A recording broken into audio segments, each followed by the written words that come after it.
Alhamdulillah, sallallahu ala Sayyidina Muhammad wa ala alihi wa sahbihi ajma'in. Today we're going to talk about Zakat again, because Zakat is, as I said, is really a make or break. If you pay Zakat and you ban interest, no loan should be given for interest or to gain interest, then you build the economy.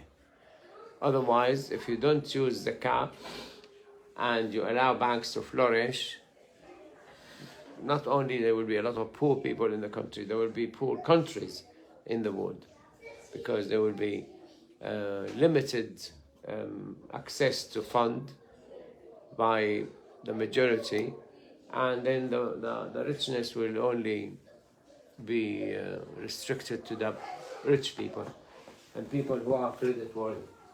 Now, if you come to Zakat, you pay Zakat on everything which you can turn into money, liquid money, and you can store for a year or more. You don't pay Zakat on things which rot quite quickly, like vegetables and fruits. Although Mazhab al-Hanafi, Imam ibn Hanifa, Abu Hanifa, expect you to pay Zakah on the fruit and vegetables. He took it from the ayah in the Quran, وَآتُوا حَظَّهُ يَوْمَ حَصَادِهِ. Give the Zakah on the fruit and vegetables when you collect it. So, can't see you. So this is, the rest of the Mazahib, they said no. Now, there's Mazahib who say you can store honey, so you pay Zakah on it, like Mazhab Maliki. And there's Madhahib who will say that you pay Zakah on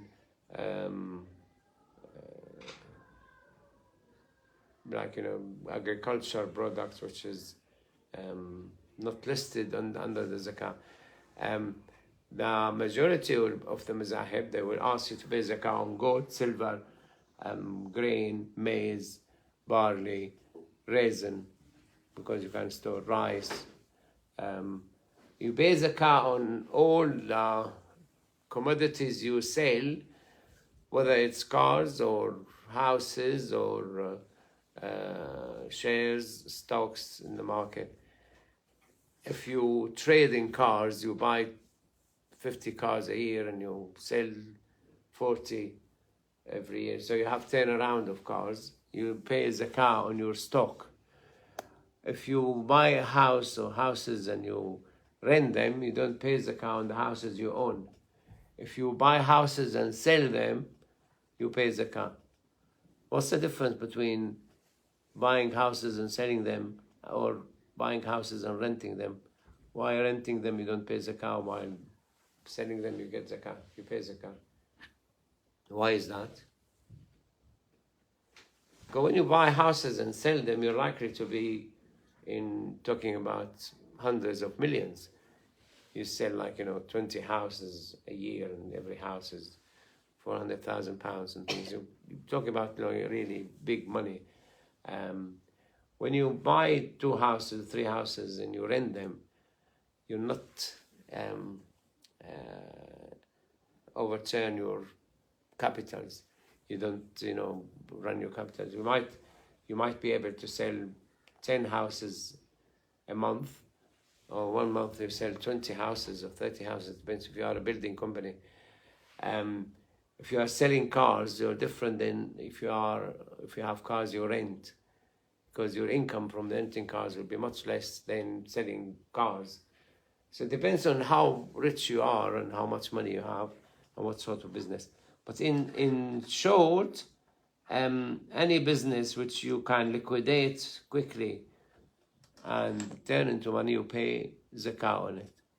So if you have 100 shares in British Telecom and they are worth more than 200 or 300 grams of gold, you pay Zakah on them, because you can always sell them, turn them into liquid money. If you have a department store and you sell clothing and you sell food and you sell machines and like, hi-fi, washing machine, stuff like that. Every year you see how much you have in store. You do inventory, you see how much you have in your stores, and next year how much you have in your stores. If it's more than the nisab, the 85 grams, you pay zakat on them, because you can sell them. You can sell all your clothing and all your machines and things and washing machines. So for people who are in the trade, they have to have inventory every year and see how much money they have, how much goods they have last year, how much goods they have this year, and how much zakat they pay on the goods they have less. If they had less goods last year, they pay on the less. If they have less goods this year, they pay on the less. So imagine if you have the money, people who have money, liquid money, gold, silver, whatever. If it's pound and dollar, you convert it into gold and silver. If people who have money, gold and silver, they have money, pounds and dollars and things saved in the banks or saved at home. If they have department stores, they sell goods. If they have farms, they have cattle and they have camels, they have sheep. They pay zakat on them, 2.5%. So imagine how much money you will get every year. Usually, if you don't have banks, the country will go bankrupt. Why is that? They say if there's no debt, nobody can lend you money, the country will go into bankrupt. Why? The country will go into standstill. This is why they justify having banks. If you remember, or you must have read or heard, or you will read or hear in the future, when banks about to fall, the government will pick them up, support them to stay working. Why is that? They don't pick up companies. If a company fails, they sell it. But if a bank fails, they straight away support the bank. Why? They make money from the bank. Because the government makes money from the bank. they can make money. They make money from the companies as well. If they make money, they take tax from them. But banks, they support banks. They allowed banks to collapse in America in 2009 and 8, the Lehman Brothers and insurance company and things, but that was very quickly supported by the government. Here in this country, Northern Bank was bought by the government, and they bought Lloyds, part of the Bank of Scotland and the Royal Bank of Scotland. They bought shares from them, or they bought them. The government bought the bank to stop the bank falling. Why they don't want the bank fall? Because like any house, you have a pot of money, you spend from the money during the month to buy food, drink, pay bills and things, and buy petrol. If the pot disappears, where are you going to get money to buy food from? If the wage didn't come to the bank, how are you going to survive? So you need money in the government, in the country, to run the economy. Because people who want to build companies, they can borrow money from the bank. People who want to buy houses, they borrow money from the bank. If somebody wants to buy a car, they go and borrow money from the bank.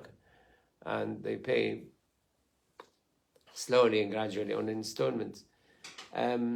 If people want to have a farm, new machines, buy new cattle, increase their business, they need money. They go to the banks to borrow money. For if there's no banks, there will be no money. The country will go into standstill. Now, what it has to do with zakah? Zakah, every year you take 2.5% of the wealth of the people to the pot. The difference between zakah and the bank is what? The zakah, Baytul Mal, here, can you see from there? It's Baytul Mal, the house of money, they called it, the Muslim called it. You put in that house of money 2.5% of the wealth of the people every year. So The difference between it and the banks will not lend you money unless you are credit worthy. What that means. If you want to go to the bank, let's say Taha wants to go to the bank and borrow £400,000 to buy a house. Will they lend you? Why not? I guess maybe if you have enough money to beginning to pay Yeah, you can't pay back. You don't have a wage. And secondly, you need to be credit worthy, that you are known to be sincere and pay money back to the banks. If you go and get a fine ticket, if you park your car in the wrong car park and you get a parking ticket, if you don't pay it, they will send your name to the companies who collect those Dodger and things. And one of them called Experian, I know of. And if you want to go to the bank, they will do credit check on you. They will see if you actually had a fine you didn't pay. Have you borrowed money from somebody you didn't pay? Were you renting a house and you didn't pay the rent? Did you rent a car, you didn't pay the rent? Did you took money from the bank, you didn't pay the bank? Did you have a mortgage and for 2 or 3 months you didn't pay back the mortgage? Then they will put a cross against your name that you're not credit worthy. So when you want to go and buy a house or buy a car, they will do something called a credit check. Unless you buy cash, they will do credit check on you. And if you are not credit worthy, they will not lend you money. Now, even if you are credit worthy, and I never not paid any loan or any fine or anything, but if I want to go to the bank and borrow 10 million pounds to buy a plane, private jet, they will not give me. Why? Yeah? Could it be based on your salary, how much you make? Yeah, because my salary will not pay the monthly, installment. And they will look into my credit worthiness. I'm unable to pay. I don't have 2 mansion houses worth 20 million to mortgage them against, to give them as security. So they will not lend me.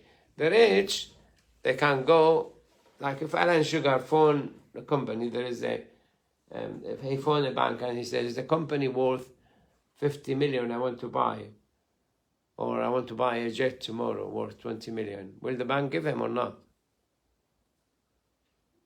Alan Sugar, do you know Alan Sugar? Yeah, they will. The one who does this apprentice. Yeah, he's worth, I don't know, 1 billion, 2 billion. I don't know how much he's worth now. They win. When Elon Musk went to buy Twitter, he needed to borrow $42 billion. And the banks lent him straight away the money. Because he had Tesla. And Tesla worth 700 billion or something. He had a lot of businesses going, so he's credit worthy. The banks will not benefit you as a small entrepreneur, will not benefit you as a poor anyway. They will not give you money for nothing. And they will not invest in you because you're not paying back. They want to make money out of you when you pay back. Baitul Mal, contrary to that, Baitul Mal first established to collect zakah and pay the poor, the needy, the businesses which need support, the homeless, the people who are closer to believe, to spend on charities and paying, distributing zakah. So the Baitul Mal originally to help the poor and needy, plus businesses which need support, need help. So Baitul Mal is better than the banks in this way. Baitul Mal zakah means you have the pot of money. The money comes from the rich to the pot, given to the poor and needy. The needy and poor go and buy from the rich. The rich will get richer, and the poor will get richer, and everybody is better off. And the poor will start having more businesses. They might have, open new farm, a new chicken farm, new cattle farm, new, somebody start having, business repairing cars, and the other one running a business, plumbing business, something. You help the small people to grow, and that's benefit the whole community, become richer. The zakah also can be used to lend money to even governments. If it accumulates so much money, they will lend governments. The difference between zakah and banks, zakah, the money comes from the rich. The rich part, the rich will give zakah to Baytul Mal, Baytul Mal gives to the poor buy from the rich.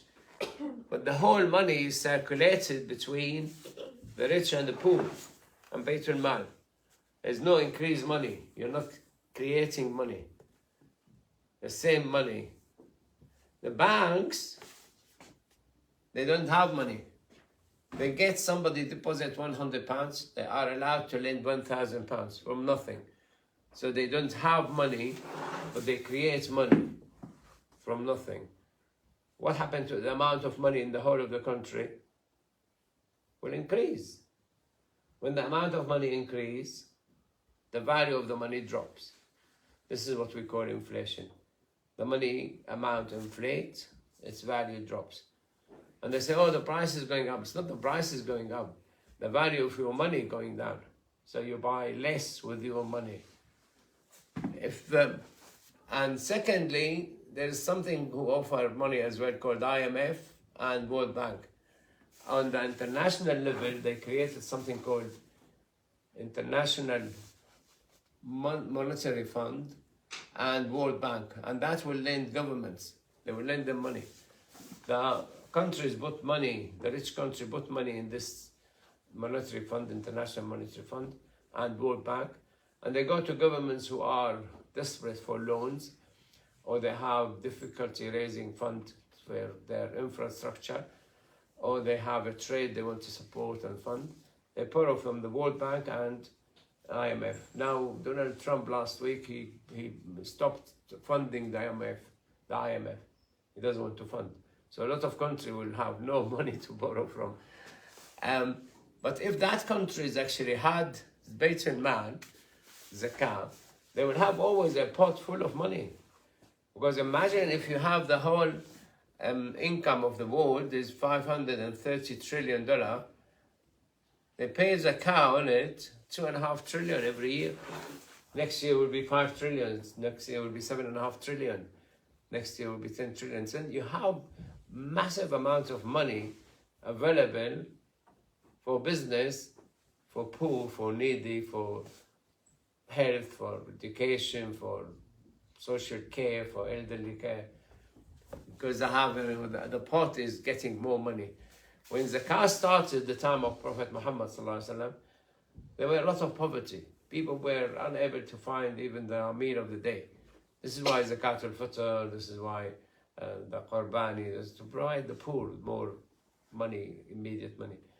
And then the Zakat, they kept collecting the Zakat by force. Now they don't collect Zakat. No country collects Zakat by force. They were collecting Zakat by force. To the stage that who run armies to force the Zakat paid?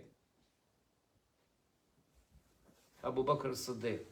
When the Prophet died, ﷺ, people who were paying Zakat said, we were paying to the Prophet, we're not going to pay. This is like a tax, we don't want to pay Zakat. So Abu Bakr as-Siddiq sent armies to those who don't pay Zakat, force them to pay Zakat. And because the Zakat was collected by force from the rich, they accumulated so much money that within 100 years, when Umar ibn Abdul Aziz became the Khalifa, the government was so rich that even they started giving money to everybody, even to the Christian and Jew to get married, have business, whatever. Even they're left with more money than they can distribute, a lot of grain as well. He said, feed the birds, just throw, in the countryside, let birds eat and things. So they were abolished the poverty within 100 years with their skills at that time. Now we can abolish poverty probably in 5 years in the world. So zakah comes and then work like this as a pot of money.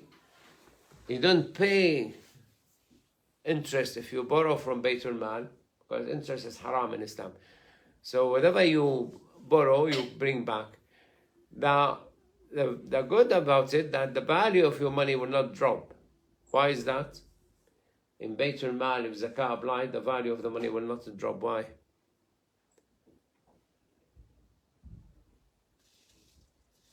Because the bank needs to create money, because there's no money coming from nowhere. They create money on papers. While Baytul Mal always take money from the rich every year. So the value of the money will not drop, because you're circulating the same money.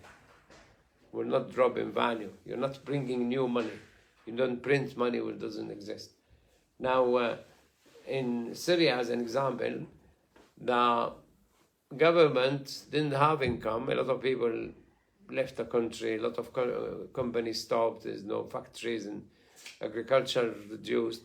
So the money coming to the government was very little. So they kept printing money from nowhere. So every month was the value of the money dropping. They used to sell the dollar for 50 Syrian pounds when I went last time in 2010. Now in 2024, when the government was toppled and the revolution won the country, the value of the dollar was 15,600 Syrian pounds. So instead of buying with the dollar 50 Syrian pounds, you can buy 15,600. Soon after the new government established and the printing of the money stopped and the stealing of the money stopped and smuggling the money outside the country stopped, the value now with each dollar you can buy only 10,000 Syrian pounds. So improved by the third, from 15,000 to 10,000.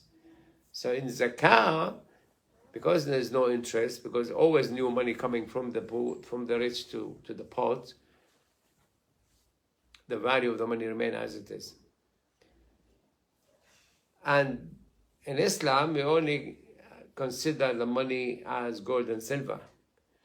When they printed this paper money, at the beginning they used to exchange it for a certain amount of gold. Every $35, they will give you an ounce of gold.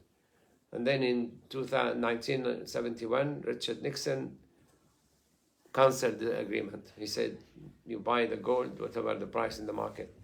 So on the 14th of August, 1971, the price of gold was for $35 per ounce. On the 15th of August, when he cancelled the agreement, the price of the ounce of gold became $80. Straight away, the real value of the dollar dropped. Now, the value of the gold, each ounce, is $2,920, according to the price yesterday. So, the price of the gold remained of its value, but the price of the dollar dropped. So each 35 used to buy 1 ounce, now you need 2,920, nearly how much? 10,000 times more? 35? Or 100 times more? Yeah, it's going to be 3,000 soon, and it was 35. 300, 10 times, 3,000, 100 times. 100 times increase from 1971 till now. The price of gold means the price of the dollar dropped 100 times. So zakah, back to zakah, although the Muslims just classified zakah and they put a lot of writing on it and things, it comes back. Even if you only give zakah on the liquid money you have, it will be a lot of money. When you come to zakah, if you have like department store and things, you make your inventory this year and make your inventory last year, you see if your amount of your stocks increased, you pay on the stocks you had last year. If the amount of stocks reduced, you have less stocks in the shop, you pay on the less amount. So always zakah in your favor. You pay on the less money you have, the less stocks. If you had like 100 camel last year and you had only 90 this year, you pay on the 90 camel. If you have 100 camel last year and you have 110 this year, you pay on the 100. And if you have your wages and things, you go to your wage and you calculate your money and how much money you had last year. If it's more than 85 grams, you pay and you see how much money you have. Last year you had 100 grams, you pay 2.5, and you have 110 this year, you pay on 100. I noticed the difference for the poor. If you had gold last year, let's say you had 100 grams of gold last year, you pay, and you have 110 this year, gram, you pay 2.5 grams zakah this year, grams.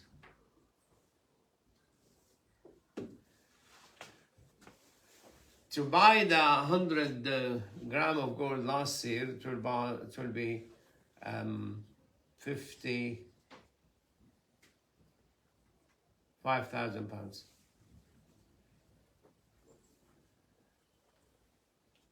To buy the 100 gram this year, let's say you had 100 gram, no increase.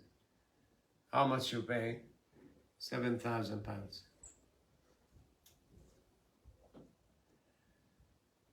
Now, you pay the poor last year, you pay them 2.5 grams.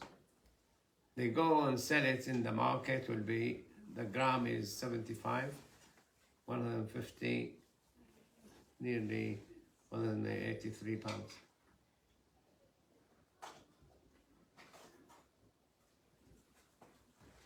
If you had 5,000 pounds last year, and you didn't have any more money, you have 5,000 pounds this year, how much zakah you pay on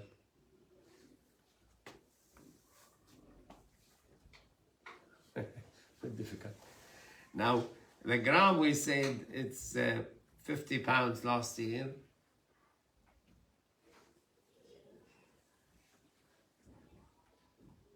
And 75 this year.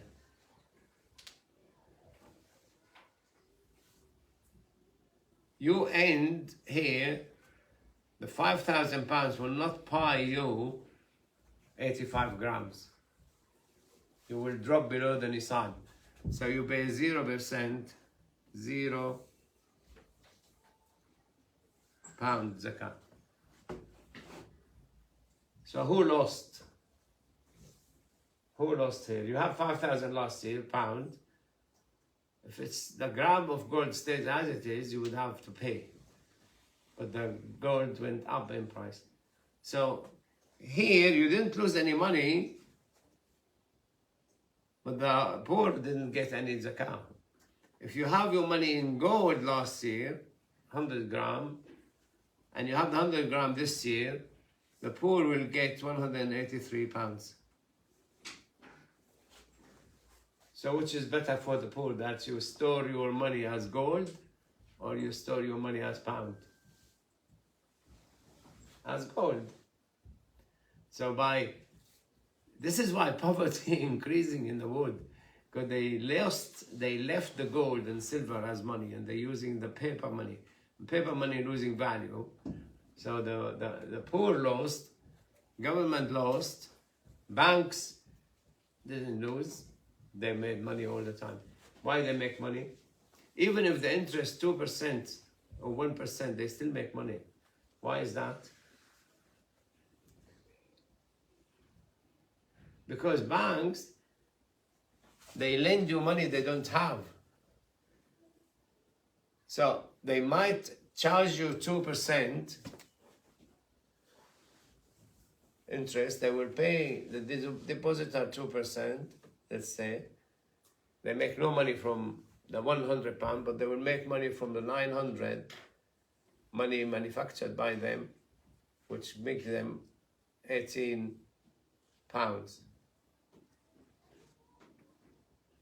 So they make money out of nowhere. How they manage to make that and they get away with it? Why banks get away with making money from nothing and you can't? You can't go and print your own money. You will be in jail in no time. Banks are allowed. So they make money from no money they have. And this is why banks, they have all sorts of massive buildings and a lot of assets, a lot of property and things. The banks in America, when I looked into the study, they had 8 trillion in money, but they lend 48 trillion. They have liability for 48 trillion. They make money on the 40 trillion. The big banks in America, out of nowhere. This is why the rich getting richer, richer, richer, and the poor getting poorer, poorer, poorer. And the poor in America are getting poorer, but the poor across the globe getting poorer. The money in the world also immigrating to America in 2009 or 8, the stock market in America was 9,000. Stock market in Britain was 7,000 points. In 2025, stock market in America is 44,000. Stock market in Britain is 8,500. Why is that?